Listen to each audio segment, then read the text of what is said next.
जय हिंद दोस्तों, मैं अनुज भागर अब चेतन स्टडी में आप सभी का स्वागत करता हूं।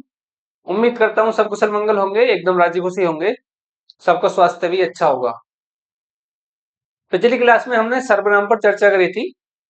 नेक्स्ट जो टॉपिक रहने वाला है वो हम सर्वनाम के बाद विशेषण पढ़ते हैं, लेकिन उससे पहले हम लिंग वचन कारक को कंप्लीट करेंगे। लिंग वचन कारक को कंप्लीट करने के बाद फिर हम पढ़ेंगे विशेषण, फिर हम क्रम से चलते चले जाएंगे। पिछले जो चैप्टर था हमारा सर्वनाम, उसके कुछ सवालों को डिस्कस कर लेते हैं।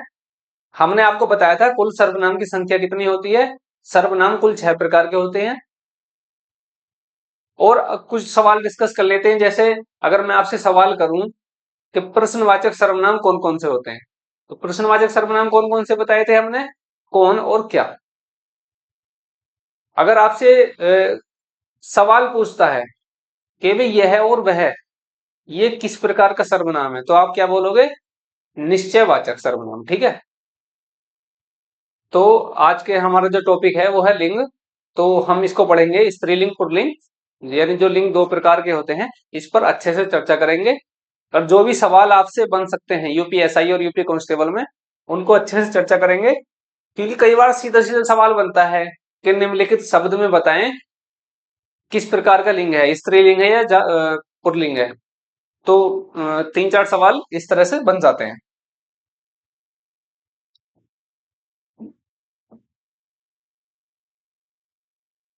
लिंग लिंग दो प्रकार के होते हैं, स्त्रीलिंग और पुल्लिंग। अगर आपसे सवाल आएगा कि भाई हिंदी में लिंग कितने प्रकार के होते हैं, तो लिंग दो प्रकार के होते हैं, स्त्रीलिंग और पुल्लिंग। लेकिन एक प्रयोग के आधार पर होता है नपुंसक लिंग। ये केवल प्रयोग के आधार पर है। अगर हिंदी में केवल लिंग दो प्रकार के होते हैं, स्त्रीलिंग और पुल्लिंग। ठीक है। अब क्या है, इसकी हमें परिभाषा देख लेते हैं।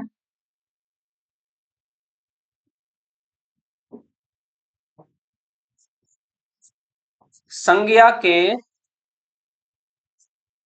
संज्ञा के जिस रूप से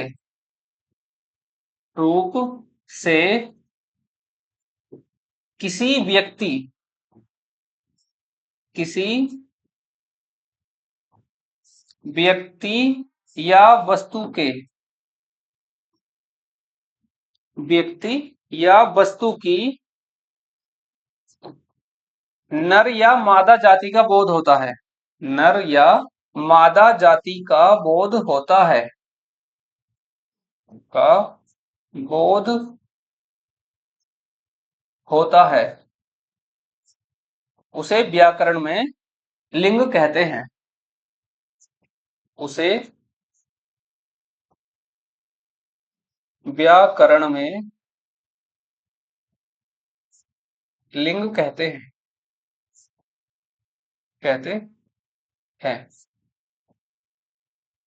यानी लिंग क्या है, दो प्रकार का होता है। और इसकी परिभाषा क्या देखी हमने, संज्ञा के जिस रूप से किसी व्यक्ति या वस्तु के नर या स्त्री जाति का बोध होता है, उसको हम बोलते हैं व्याकरण में लिंग। लिंग संस्कृत का शब्द है। लिंग संस्कृत का का शब्द है शब्द है जिसका अर्थ होता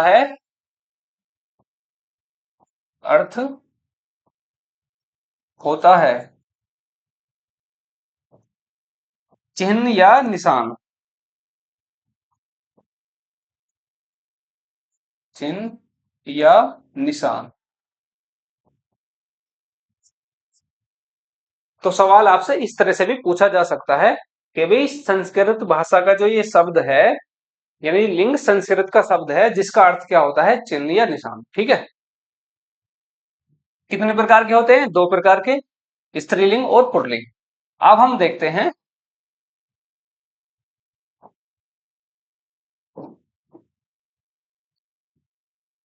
जितने भी प्रकार की संज्ञा होती हैं उसके दो रूप होते हैं, प्राणीवाचक और अप्राणीवाचक।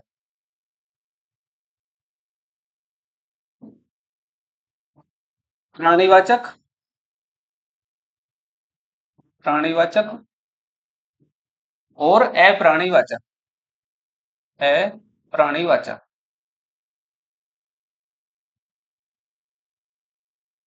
यानी हमने परिभाषा क्या बताई थी, संज्ञा के जिस रूप से किसी व्यक्ति वस्तु के नर या मादा जाति का बोध होता है, व्याकरण में उसको लिंग बोलते हैं। अब जितने भी संज्ञा हैं, हमने जो संज्ञा बताई थी आपको, उसके दो रूप होते हैं, प्राणीवाचक और अप्राणीवाचक। प्राणीवाचक यानी जिसमें जान होती है या जिसमें प्राण होते हैं उसे प्राणीवाचक बोलते हैं। अप्राणीवाचक जिसमें प्राण नहीं होते, जिसमें जान नहीं होती, उसे बोलते हैं हम अप्राणीवाचक। प्राणीवाचक और अप्राणीवाचक हम क्यों बता रहे हैं अभी हम समझते हैं। जो भी प्राणीवाचक शब्द हैं,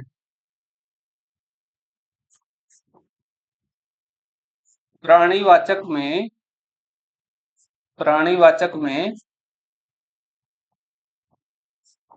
लिंग परिवर्तन हो जाता है, परिवर्तन हो जाता है। यानी जो प्राणीवाचक शब्द हैं उन शब्दों का लिंग परिवर्तित हो जाता है। यानी अगर वो पुल्लिंग शब्द है तो स्त्रीलिंग हो जाता है, और अगर स्त्रीलिंग शब्द है तो वो पुल्लिंग हो जाता है। लेकिन जो अप्राणीवाचक शब्द हैं उनका लिंग परिवर्तित नहीं होता। अप्राणीवाचक का, अप्राणीवाचक में लिंग परिवर्तन नहीं होता, परिवर्तन नहीं होता, नहीं होता। यानी जो शब्द अगर वो स्त्रीलिंग है तो स्त्रीलिंग में रहेंगे और पुल्लिंग में है तो वो पुल्लिंग में रहेंगे। जैसे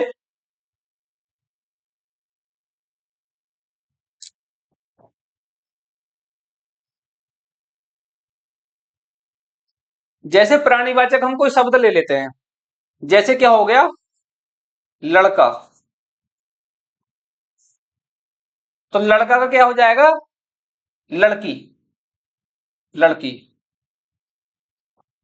लड़का का लड़की हो गया।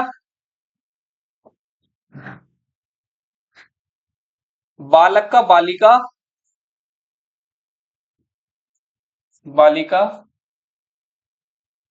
ऊंट का ऊंटनी, ऊंट पुल्लिंग शब्द है, इसका स्त्रीलिंग क्या हो जाएगा, ऊंटनी। या कुछ शब्द ऐसे हैं वो या तो सदैव स्त्रीलिंग में प्रयोग किए जाते हैं या सदैव पुल्लिंग में प्रयोग किए जाते हैं। लेकिन अगर वो प्राणीवाचक हैं तो उसमें नर या मादा जोड़कर उन शब्दों का लिंग परिवर्तन किया जाता है। जैसे एक शब्द है चीता। तो चीता कैसा शब्द है, चीता है पुल्लिंग शब्द, और चीता क्या है, एक प्राणीवाचक है, ठीक है। तो इसका लिंग परिवर्तित हो जाएगा। लेकिन ये तो पुल्लिंग है, स्त्रीलिंग में किस प्रकार से प्रयोग करते हैं, चीता को हम चीती तो बोलते नहीं है। तो हम क्या इसका लिंग परिवर्तन कैसे करेंगे। अब जैसे ये चीता है, ये पुल्लिंग शब्द है, तो हम इसको स्त्रीलिंग में कैसे परिवर्तित करेंगे, इसको हम बोलेंगे मादा चीता, मादा चीता, ठीक है। जैसे कोयल, तो कोयल क्या है, स्त्रीलिंग शब्द है, वो हमेशा स्त्रीलिंग में प्रयोग होता है। लेकिन अगर हमको उसको लिंग परिवर्तन करना है तो हम उसमें क्या बोले, जोड़ देंगे नर कोयल। जैसे कोयल, तो कोयल स्त्रीलिंग शब्द है, पुल्लिंग में कैसे हो जाएगा, हम इसको लिखेंगे नर कोयल, नर कोयल। जैसे एक शब्द है कोआ, तो कोआ पुल्लिंग है, स्त्रीलिंग में कैसे प्रयोग करेंगे, मादा कोआ। यानी आपको हमेशा ध्यान रखना है, जो भी प्राणीवाचक हैं उसमें लिंग परिवर्तित हो जाता है। यानी वो पुल्लिंग में है तो स्त्रीलिंग में हो जाएगा, और स्त्रीलिंग में है तो पुल्लिंग में हो जाएगा। दूसरा, कुछ शब्द ऐसे हैं जो हमेशा या तो स्त्रीलिंग में प्रयोग होते हैं या पुल्लिंग में प्रयोग होते हैं। तो हम उन शब्दों से पहले नर या मादा शब्द जोड़कर उनका लिंग परिवर्तित करते हैं। ठीक है, ये चीज समझ में आ गई होगी आपको। अब देख लेते हैं जो अप्राणीवाचक है उसमें लिंग परिवर्तित नहीं होता। अप्राणीवाचक में लिंग परिवर्तन नहीं होता। जैसे हमने कोई शब्द लिया, मेज ले लिया, मेज, कुर्सी, तो मेज क्या है? मेज स्त्रीलिंग है, तो इसका पुल्लिंग तो कुछ होगा नहीं। मेज का मेजा तो होने का नहीं है, या कुर्सी का कुर्सा नहीं होने का है। अब ये कुर्सी क्या है? स्त्रीलिंग है, तो स्त्रीलिंग में ही प्रयोग होगा। कई बार कंफ्यूज करने के लिए पूछ सकता है कि भाई बताओ कुर्सी का पुल्लिंग क्या होगा, तो 3 ऑप्शन दे देगा और चौथा दे देगा इनमें से कोई नहीं, क्योंकि ये स्त्रीलिंग है, इसका पुल्लिंग नहीं बना सकते क्योंकि ये अप्राणीवाचक है। ठीक है, तो अप्राणीवाचक में लिंग परिवर्तित नहीं होता। मेज है, तो मेज भी स्त्रीलिंग शब्द है, इसका हम पुल्लिंग नहीं बना सकते। जैसे ये बोर्ड है, बोर्ड क्या है? पुल्लिंग शब्द है, तो हम इसका स्त्रीलिंग नहीं बना सकते। अब कलम, कलम स्त्रीलिंग शब्द है, इसका पुल्लिंग नहीं बना सकते। यानी जो अप्राणीवाचक हैं, अगर वो स्त्रीलिंग है तो स्त्रीलिंग में ही रहेंगे, पुल्लिंग है तो पुल्लिंग में रहेंगे। तो उम्मीद करता हूं समझ में आया होगा। इसका स्क्रीनशॉट लेना चाहो तो ले सकते हो, प्राणीवाचक और अप्राणीवाचक। अब हम देखते हैं कि जो भी हमारे लिंग है, स्त्रीलिंग पुल्लिंग, उनकी पहचान कैसे करते हैं। तो सबसे पहले हम देख लेते हैं स्त्रीलिंग की पहचान कैसे करेंगे।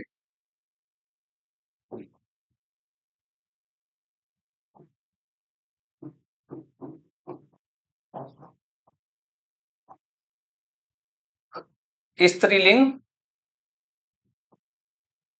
शब्दों के पहचान के नियम, पहचान के नियम।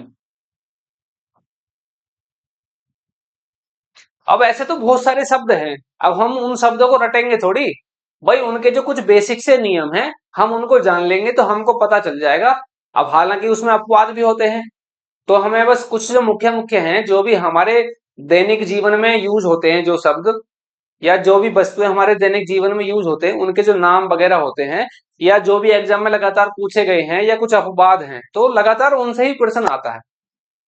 अब ऐसे तो इतने शब्द हैं, हमें उन्हें रटना थोड़ी है, हमें कुछ नियम जानने हैं। ठीक है, क्या नियम है?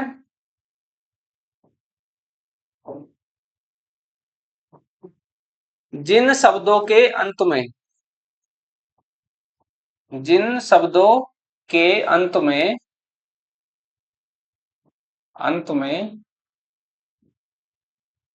ख होता है, तो हम बार बार अब नहीं लिखेंगे स्त्रीलिंग होते हैं, क्योंकि हमने ऊपर हेडिंग डाल दिया स्त्रीलिंग शब्दों के पहचान के नियम।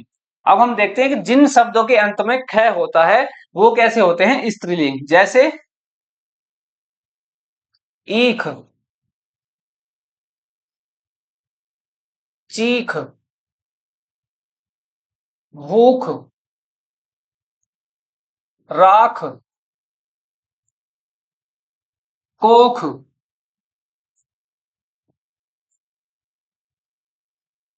कोख आदि। ठीक है, इत्यादि।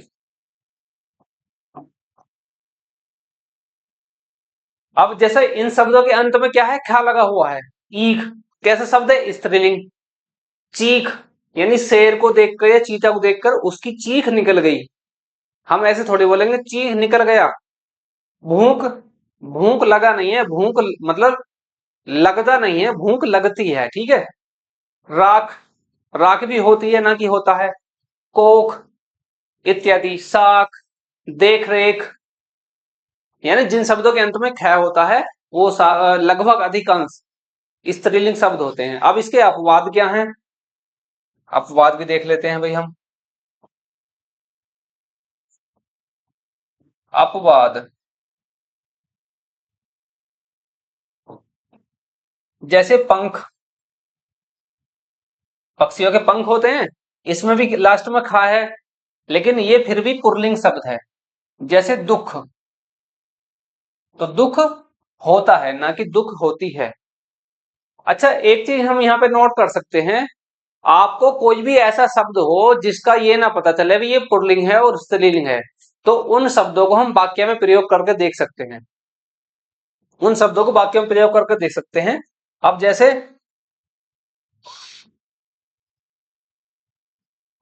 सर्वनाम, विशेषण, क्रिया और विभक्ति।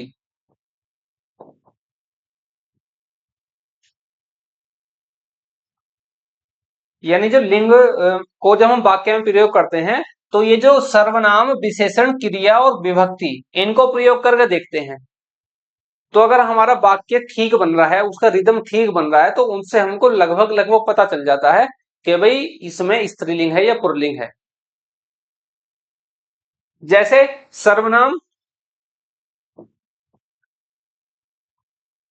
जैसे मेरा और मेरी, तो ये क्या है? सर्वनाम है। तो जब भी जिस भी शब्द के साथ मेरा लगेगा, तो इसका मतलब है ये पुल्लिंग शब्द है, और जिस भी शब्द से पहले लगेगा मेरी, इसका मतलब वो स्त्रीलिंग शब्द है। जैसे मेरी मेज, तो मेज क्या है? स्त्रीलिंग शब्द है। उससे पहले जो सर्वनाम है वो मेरी हो लिखा जा रहा है, जबकि मैं तो पुल्लिंग शब्द हूं, भाई मैं तो एक पुरुष हूं।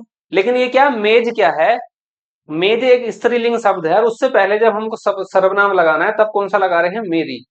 तो जो भी मेरी सर्वनाम लगेगा, इसका मतलब है स्त्रीलिंग। जैसे मेरा बोर्ड, तो यहाँ पे आप क्या लेगा? मेरा, मेरा बोर्ड, क्योंकि ये बोर्ड क्या है? पुल्लिंग शब्द है। मेज स्त्रीलिंग है। मेरा लैपटॉप, तो लैपटॉप क्या है? पुल्लिंग शब्द है। उससे पहले हम क्या यूज कर रहे हैं? मेरा। मेरा कैमरा। अब जैसे कलम, कलम क्या है? स्त्रीलिंग है। तो मैं क्या बोलूंगा? मेरी कलम। तो इससे हमको पहचान पड़ जाती है, यानी मेरी अगर सर्वनाम आएगा तो स्त्रीलिंग है, और मेरा सर्वनाम आएगा तो पुल्लिंग है। विशेषण, जैसे बड़ा, बड़ी, छोटा, छोटी, काला, काली, ये मतलब जो भी विशेषण है, वो हम उनको प्रयोग करके देख सकते हैं। तो जिन भी शब्दों से पहले बड़ा आएगा, तो वो पुल्लिंग शब्द है, और जिन शब्दों से पहले बड़ी आएगा, वो स्त्रीलिंग शब्द है। जैसे बड़ी कार, तो कार क्या है? कार स्त्रीलिंग शब्द है, तो उससे पहले हम क्या शब्द प्रयोग कर रहे हैं? बड़ी, ना कि बड़ा कार। क्योंकि कार स्त्रीलिंग है, तो फिर विशेषण भी हम उस प्रकार से प्रयोग कर रहे हैं, बड़ी। और जो पुल्लिंग शब्द हैं, उनसे पहले हम क्या प्रयोग करते हैं? बड़ा। जैसे बड़ा बोर्ड, तो बोर्ड पुल्लिंग है, तो उससे पहले हम कौन सा विशेषण प्रयोग कर रहे हैं? बड़ा।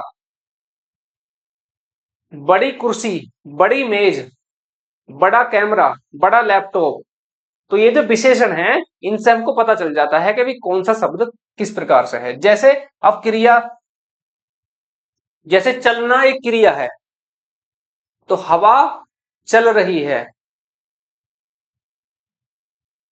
पानी बह रहा है, क्योंकि पानी पुल्लिंग है, तो पानी बह रही नहीं है, पानी बह रहा है। हवा चल रही है। जो भी पुल्लिंग शब्द हैं, चल रही है, तो रहा है और रही, यानी जिसमें रहा होगा वो पुल्लिंग शब्द होंगे, और जिसमें रही होगा स्त्रीलिंग शब्द होंगे। और विभक्ति, जैसे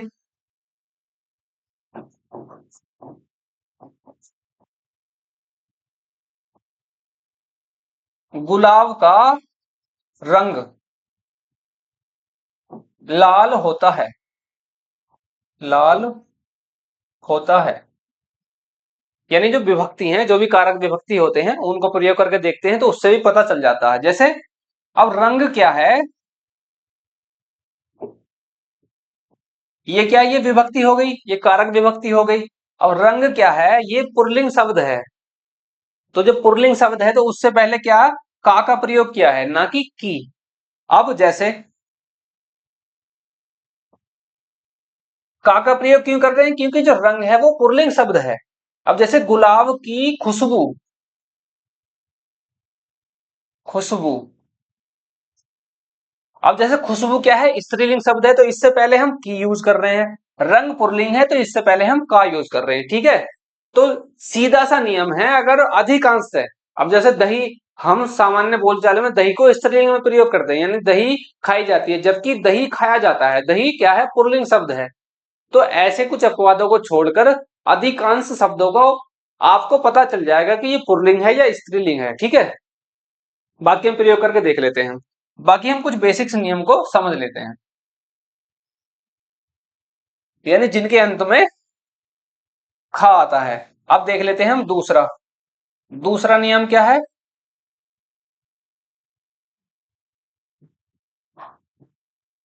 जिनके अंत में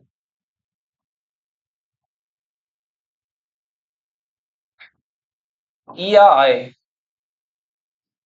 इया आए, जैसे बिटिया, लुटिया, खटिया, डिबिया।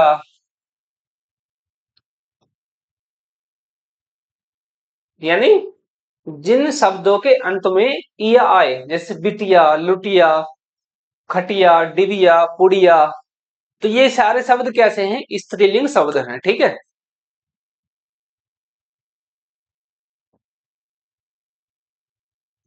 तीसरा, इकारांत।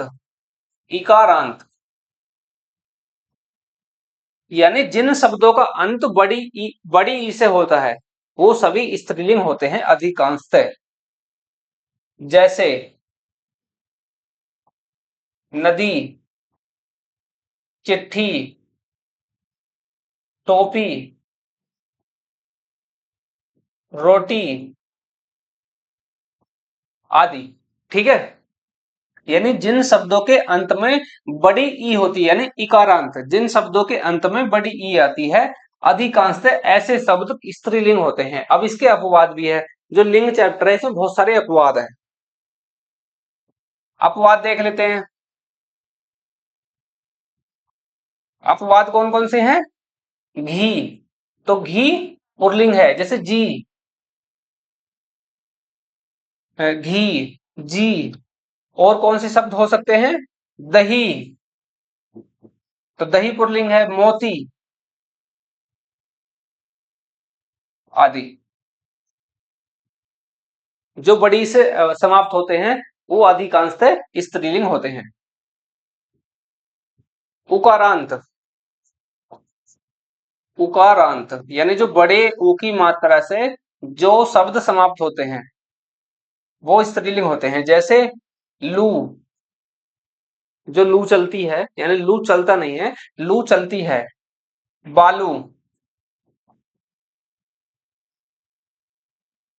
झाड़ू, दारू आदि। यानी जो बड़े ऊ की मात्रा से शब्द समाप्त होते हैं, वो अधिकांशतः स्त्रीलिंग होते हैं। जैसे लू, बालू, झाड़ू, दारू आदि आदि। इसके अपवाद भी हैं, जैसे आंसू, आलू, रतालू, ये पुल्लिंग शब्द हैं। ठीक है।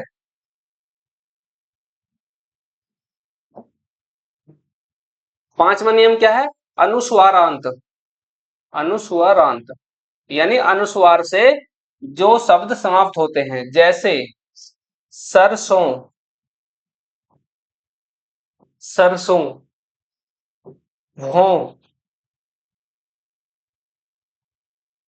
जूं, तो ये क्या है? स्त्रीलिंग शब्द हैं। यानी ये अनुस्वार से अंत हो रहा है, जैसे ये अनुस्वार लगा हुआ है, ये लगा हुआ है, ये लगा हुआ है।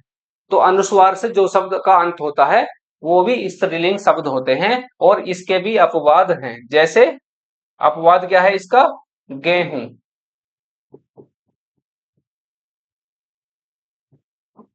गेहूं। ठीक है।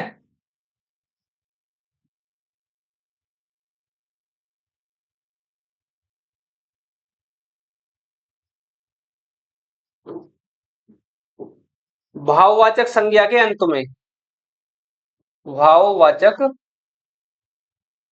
संज्ञा के अंत में, के अंत में ट, हट और बट, ये शब्द आए, जैसे सजावट, बनावट, बनावट, झंझट, दिखावट, दिखावट, घबराहट, घबराहट। तो ये शब्द क्या है? ये शब्द स्त्रीलिंग शब्द होते हैं। और तकारांत, यानी जिन शब्दों का अंत ता से होता है, तकारांत शब्द।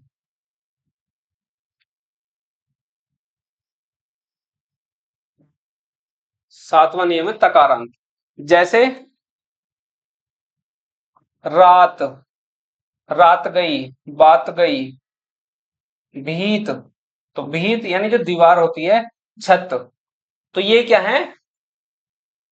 ता से समाप्त होते हैं, तो ये स्त्रीलिंग शब्द हैं। इसके अपवाद क्या हैं? खेत, भात, ये शब्द क्या हैं? ये इसके अपवाद हैं। सकारांत शब्द, ये एक बार इस पर नजर मार लोगे तो ये रटने की आवश्यकता नहीं है, ये तो बहुत सिंपल है और वाक्य में प्रयोग कर लेंगे। बस हम आपको नियम बता रहे हैं, ठीक है, ताकि कुछ ऐसे होते हैं हमको पता नहीं चलता कि इसमें भी ये शब्द किस प्रकार का है। सकारांत, जैसे मिठास,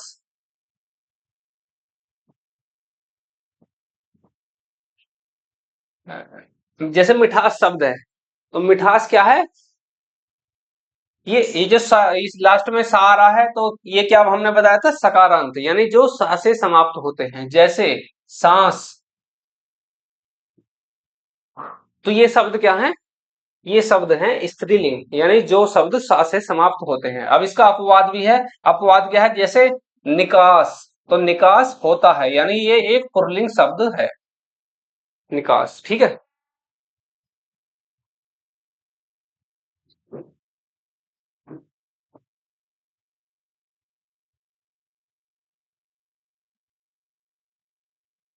नौवां रूल क्या है?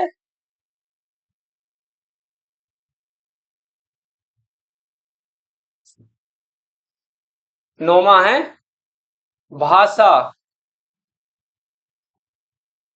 बोली, भाषा, बोली, लिपि, तिथि, तिथि, नक्षत्र, भाषा, बोली, लिपि, तिथि, नक्षत्र, नदी के नाम, नदी के नाम, नदी के नाम हो गया। अब जैसे भाषा, यानी जितनी भी भाषा हैं वो सब स्त्रीलिंग होती हैं, जैसे हिंदी, उर्दू, अंग्रेजी, तमिल, अरबी, फारसी, यानी जितनी भी भाषाएं हैं वो सभी स्त्रीलिंग होती हैं। बोली, जैसे खड़ी बोली, खड़ी बोली, अवधि बोली, अवधि, बघेली, छत्तीसगढ़ी, ब्रज बोली, तो ये सब क्या है? स्त्रीलिंग है। लिपि, जैसे देवनागरी, देवनागरी लिपि, देवनागरी, गुरुमुखी, गुरुमुखी लिपि, रोमन लिपि, यानी जितनी भी लिपि हैं वो सब की सब क्या होती है? स्त्रीलिंग होती हैं। तिथि, जो हमारी जैसे दो पक्ष होते हैं एक महीने के, शुक्ल पक्ष और कृष्ण पक्ष, तो जो भी तिथि होती है वो सब तिथि भी स्त्रीलिंग होती हैं। जैसे प्रतिपदा, प्रतिपदा, द्वितीया, तृतीया, चतुर्थी, पंचमी, षष्ठी, सप्तमी, आठवीं, नौवीं, ये जो तिथि होती हैं ये सब क्या स्त्रीलिंग। नक्षत्र जैसे रोहिणी, यानी 27 नक्षत्र होते हैं। रोहिणी, अश्वनी, चित्रा, विशाखा। अब इसका अपवाद भी है। इसका अपवाद क्या है? इसका एक अपवाद है, यानी जो नक्षत्र है इसमें कुशय और अभिजीत, ये जो नक्षत्र हैं ये पुल्लिंग शब्द हैं। बाकी जितने भी नक्षत्र होते हैं, यानी 25 जो नक्षत्र हैं वो सब स्त्रीलिंग होते हैं। ठीक है। नदी के नाम गंगा, यमुना, गंगा, यमुना, सरस्वती। और इसके 3 अपवाद हैं, सिंधु, सोन, ब्रह्मपुत्र।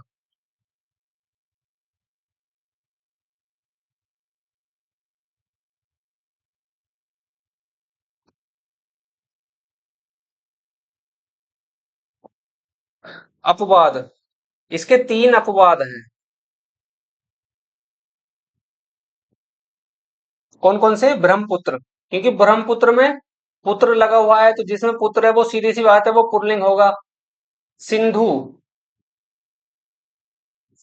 और सोन, ये 3 क्या है? ये नदी नहीं, नद है।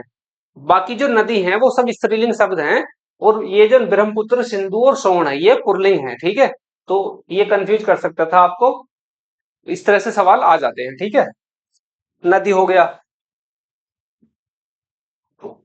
बनिए की दुकान की चीजें, बनिए की दुकान की चीजें, चीजें जैसे लौंग, इलायची, मिर्च, चिरौंजी, ये बहुत सारी जो भी बनिए की दुकान की चीजें हैं उनमें से अधिकांश क्या होती हैं? वो स्त्रीलिंग होती हैं। इसके अपवाद क्या हैं? इसके अपवाद, अपवाद भी चलो लिखवा देते हैं।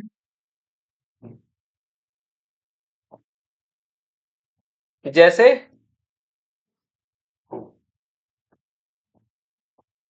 लौंग,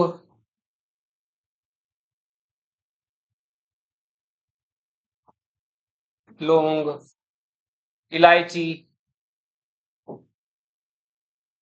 मिर्च, चिरौंजी, और भी बहुत सारी चीजें हैं। ये सब क्या है? स्त्रीलिंग है। अपवाद क्या है इसके? अपवाद, अपवाद है इसके, जैसे केसर, तेज पत्ता, गरम मसाला, गरम मसाला, जैसे जीरा, धनिया। तो ये क्या है? पुल्लिंग शब्द है। कुछ अपवाद हैं। देखो, मैं हमने शुरू में बताया था कि जो लिंग चैप्टर है इसमें बहुत सारे अपवाद हैं, लेकिन हमने कुछ बेसिक नियम बताए हैं, जैसे भाषा, बोली, लिपि, तिथि, नक्षत्र, नदी, बनिए की दुकान की चीजें, अधिकांशतः सब स्त्रीलिंग होते हैं। ठीक है।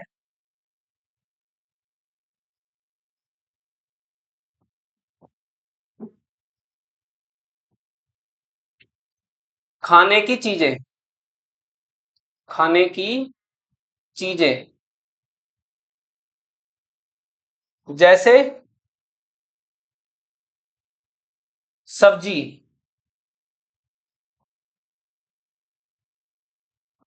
रोटी, पूरी, कचौड़ी, खीर। तो ये जो खाने की चीजें हैं अधिकांशतः वो स्त्रीलिंग होती हैं, लेकिन इसके भी अपवाद हैं। अपवाद,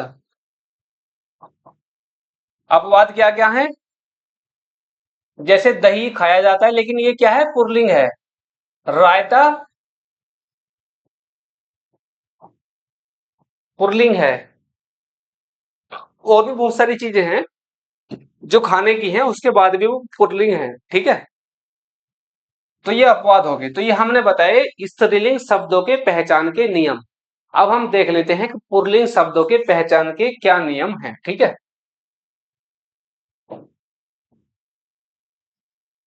पुल्लिंग शब्दों के पहचान के नियम।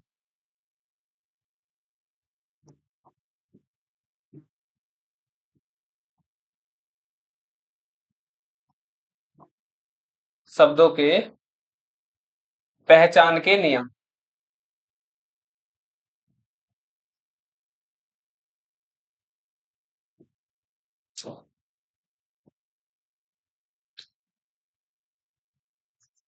पर्वत, मांस, बार, ग्रह,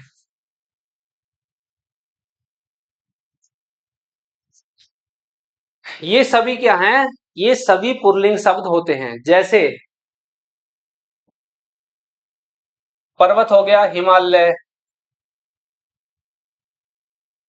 एंडीज, रॉकी, आल्पस। तो ये क्या है? सब पुल्लिंग शब्द हैं, ठीक है। मास, जैसे जो हिंदी के महीने होते हैं, चैत,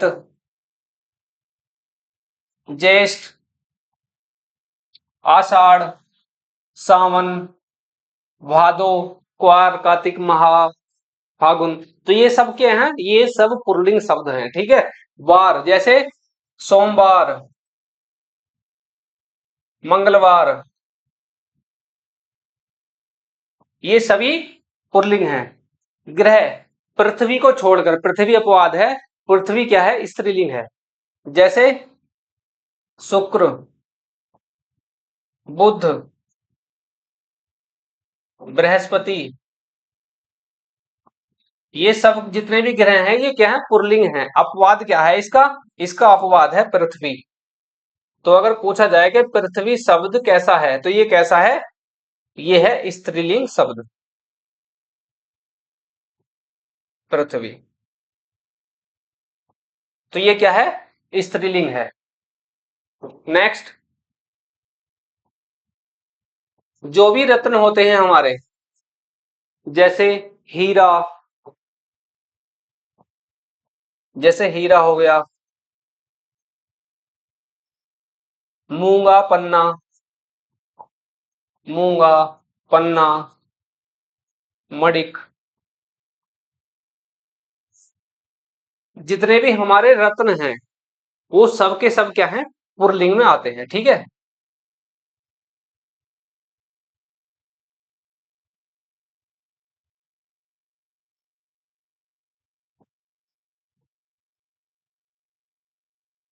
पेड़, पेड़, स्थल, पेड़ जैसे आम का पेड़ हो गया, आम, नीम, बरगद,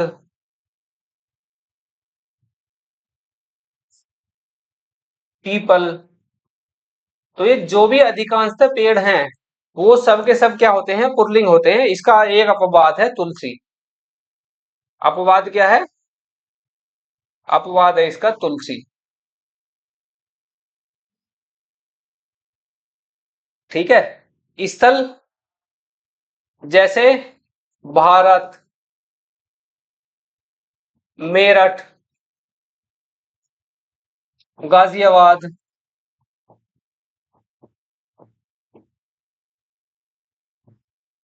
नोएडा। तो ये भी जो भी स्थल हैं वो सब पुल्लिंग शब्द होते हैं।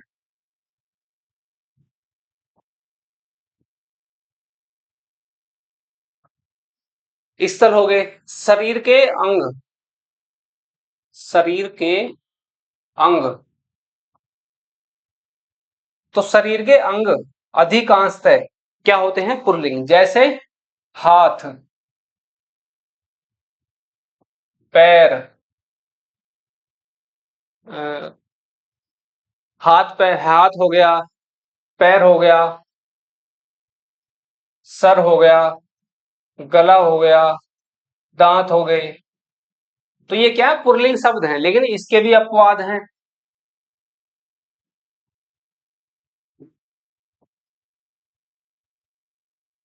अपवाद क्या है? जैसे आंख, जैसे नेत्र, नेत्र तो पुल्लिंग शब्द है, लेकिन आंख, आंख स्त्रीलिंग शब्द है, ठीक है। नाक, जीभ, टांग, तो ये क्या है? ये स्त्रीलिंग है। बाकी जितने भी अधिकांशतः शरीर के जो अंग हैं वो पुल्लिंग शब्द होते हैं, ठीक है। शरीर का अंग हो गया।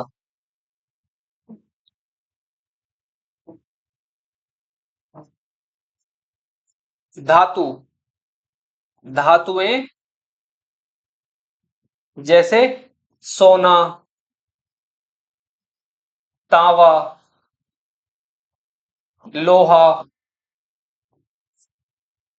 ये जितने भी धातुएं हैं सिर्फ चांदी को छोड़कर सभी क्या है? पुल्लिंग है। अपवाद क्या है इसका? अपवाद है चांदी। चांदी क्या है? स्त्रीलिंग शब्द है।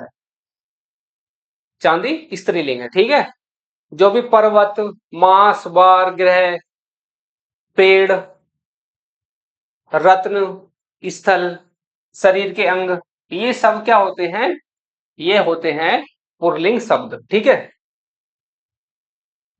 पर्वत, मास, बार, ग्रह, पेड़, रत्न, स्थल, शरीर के अंग, धातुएं, तो ये सब क्या है? ये पुल्लिंग शब्द हैं, ठीक है। नोट करके एक पॉइंट लिख लो।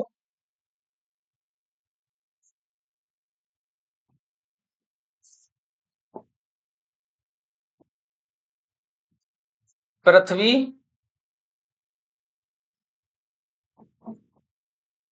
घाटी, पृथ्वी, घाटी एवं झील, पृथ्वी, घाटी एवं झील,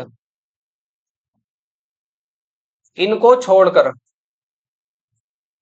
इनको छोड़कर सभी जलवय स्थल, सभी जल व स्थल, व स्थल पुल्लिंग होते हैं, पुल्लिंग होते हैं, पुल्लिंग होते हैं। तो आज की क्लास भी हमारी काफी बड़ी हो गई है। यानी जो धातुएं हैं सिर्फ चांदी को छोड़कर सब पुल्लिंग होते हैं। पृथ्वी, घाटी, झील, इनको छोड़कर सभी जलवय स्थल पुल्लिंग होते हैं, ठीक है। तो ये हमने स्त्रीलिंग और पुल्लिंग शब्दों के पहचान के कुछ नियम बताए थे।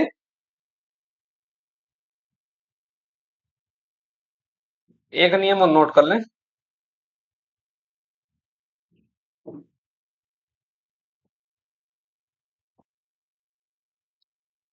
जिसके अंत में बड़ा आ, आब, पन, पा आए, जैसे गन्ना, पैसा,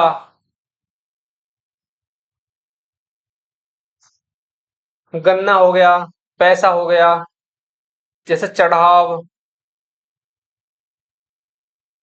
बचपन, लड़कपन, बड़प्पन, बुढ़ापा, तो ये शब्द क्या है? ये पुल्लिंग शब्द होते हैं। तो ये हमने जितने भी देखो आपको बताए हैं पुल्लिंग शब्दों के पहचान के नियम।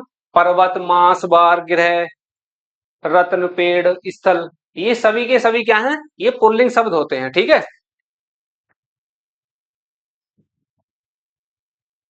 ये स्त्रीलिंग हो गए।